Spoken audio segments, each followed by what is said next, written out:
Hola chicos, el día de hoy les vengo a hablar sobre El amor en tiempos de cólera de Gabriel García Márquez, un libro que fue publicado en 1985. Para ese entonces ya Gabriel García Márquez había ganado el Premio Nobel de la Literatura con 100 años de soledad.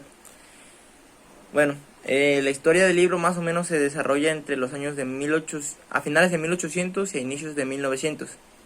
En ese entonces había una pandemia de cólera, la cual era muy similar a los síntomas de estar enamorado, ya que incluso te podían llegar a confundir de que si estabas enamorado era porque tenías cólera. Muy bien, inicia con la trágica muerte de un ex veterano de guerra de nombre Jeremías, el cual era un inmigrante de Alemania. Le dan el caso al doctor Juvenal Urbino, ya que se le iban a aplicar la autopsia, pero como era un gran amigo del doctor, el doctor decide no hacerle la autopsia y como él ya se había dado cuenta que se había tratado de un suicidio, ya que su amigo no le tenía miedo a la vejez, no quería llegar a viejo, no tenía una pierna y por lo tanto no quería llegar a esa etapa de su vida, no quería vivir así, por lo que decide pues quitarse la vida con cianuro de oro. Él se dedicaba a fotografiar niños, era fotógrafo de niños y termina pues suicidándose. El doctor Juvenal Urbino ese mismo día se da cuenta de que deja una carta final de su amigo y ahí se da cuenta donde relata a su amigo que él era un prófugo de Alemania, ya que había cometido un par de delitos y decidió refugiarse ahí en América del Sur. Bueno, ese mismo día, después de que termina de hacer su trabajo el doctor Juvenal Urbino, el doctor Juvenal Urbino era una persona de clase alta, una persona súper importante para el pueblo, ya que había hecho muchos aportes para el bienestar de las personas que tenían cólera, había ayudado mucho y era una persona de clase alta, una persona que se daba a respetar y que tenía los suficientes recursos. Bueno, decide llegar a su casa y se da cuenta que no estaba su loro, un loro que a él no le gustaban los animales, más sin embargo ese loro le tenía un poco de empatía, ya que era un loro muy inteligente. Era un loro que sabía hablar, se dice, muchos idiomas y le llegó a agradar al doctor. El doctor Juvenal Urbino decide subirse al árbol a buscar a su loro y cuando está arriba, ya que era un árbol muy grande, su escalera se cae y termina él cayendo igual, por lo que termina falleciendo el doctor. Cuando fallece el doctor Juvenal Urbino, su tan amada esposa decide hacerle una misa de despedida para su funeral y asisten personas muy allegadas a ellos, amigos, familiares. Y bueno, cuando acaba esta misa, se le aparece un fantasma del pasado a la señora Fermina Daza, lo cual trae consigo una promesa de amor que le había estado trayendo desde hace muchos años, y el cual este fantasma le dice a la señora Fermina Daza que había estado esperando tanto este momento. Es aquí cuando Gabriel García Márquez decide retroceder la historia muchos años atrás y llevar la historia de cómo es que se conocieron estos dos jóvenes, el fantasma del pasado y la señora Fermina Daza. Aquí empieza a relatar la historia de Florentino Ariza, que era un joven que se crió con su madre, ya que su padre murió cuando tan solo tenía 10 años y nunca quiso corresponder ser su padre. Él era un chico humilde, pobre.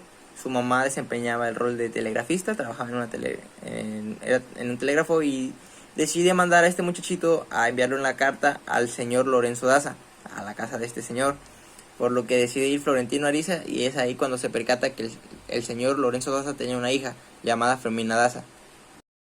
Y como en toda historia de amor y novela romántica, Florentino Ariza decide enamorarse de ella y decide enviarle una carta. Después comenzó a escribirle, le empezó a escribir poemas, le empezó a enviarle más cartas, muchas cartas, a lo que ella siempre todas las leía, todas las veía, mas sin embargo no les correspondía. Su padre, el padre de Fermina Daza, el señor Lorenzo Daza, era una persona muy estricta, un señor de carácter muy fuerte, por lo que al percatarse de esto, decide enviar a su hija muy lejos con una prima. La prima vivía en un lugar muy lejos, donde ni siquiera Florentino sabía dónde era.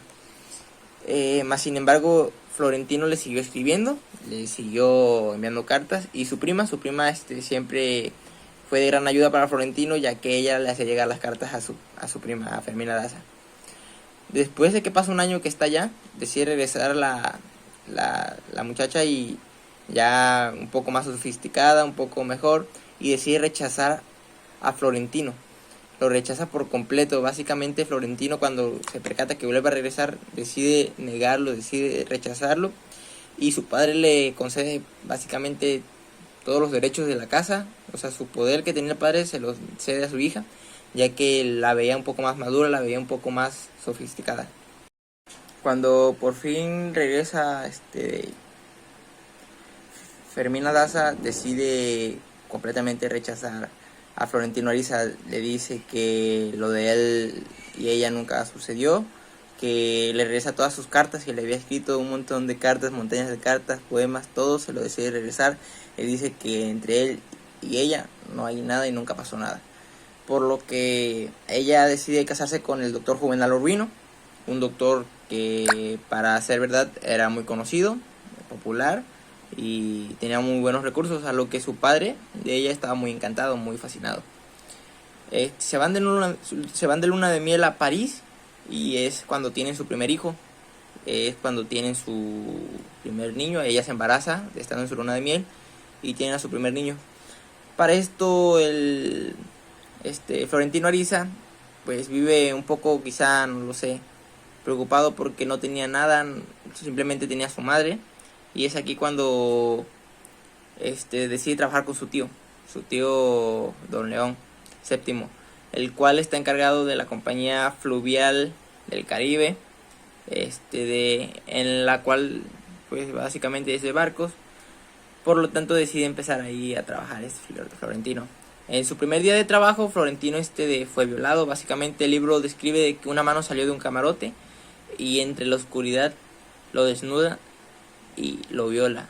Esta es su primer amante, el primer amante de Florentino, de nombre Rosalba, y es aquí donde empieza toda la cantidad de amantes que empieza a tener Florentino a lo largo de su vida. Estuvo con muchas mujeres, muchas relevantes. Por ejemplo, está la viuda de Nazaret, está Rosalba, que fue su primer amante.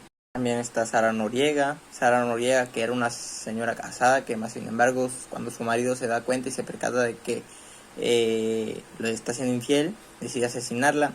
Y entre muchas otras pasan también la vida del Florentino Ariza. Más sin embargo, él nunca amó, ni siquiera le tuvo amor o aprecio a ninguna de ellas, porque él le era fiel al amor de Fermina Daza. Posterior a esto, después de las 622 amantes que tuvo Florentino Ariza, el libro solo nos muestra como que las más importantes o las más relevantes. Muestra un poco de historia con las que Florentino vivió, y más sin embargo también cuentan la vida de Fermina Daza con el doctor. El doctor también le fue infiel a Fermina Daza, estuvo un tiempo incluso sin él, ya que se enteró de que él era infiel. Estuvieron separados algún tiempo, y Florentino Ariza termina él siendo dueño de la compañía fluvial del Caribe, ya que su tío le termina heredando todo, ya que su tío no tenía hijos, no tenía a quien heredarle eso, y el único familiar que tenía básicamente y de confianza era pues a Florentino Ariza. Aquí es a donde, posterior a todo lo que pasa, viene la muerte del doctor Juvenal Urbino, a donde comienza la historia con su muerte, y es donde aparece el fantasma.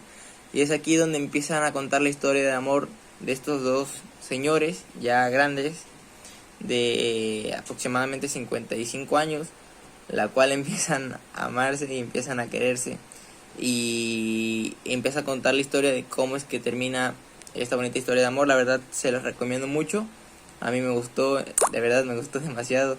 Fue muy bonito leer este libro y lo volvería a leer, la verdad. Espero les haya gustado mi reseña.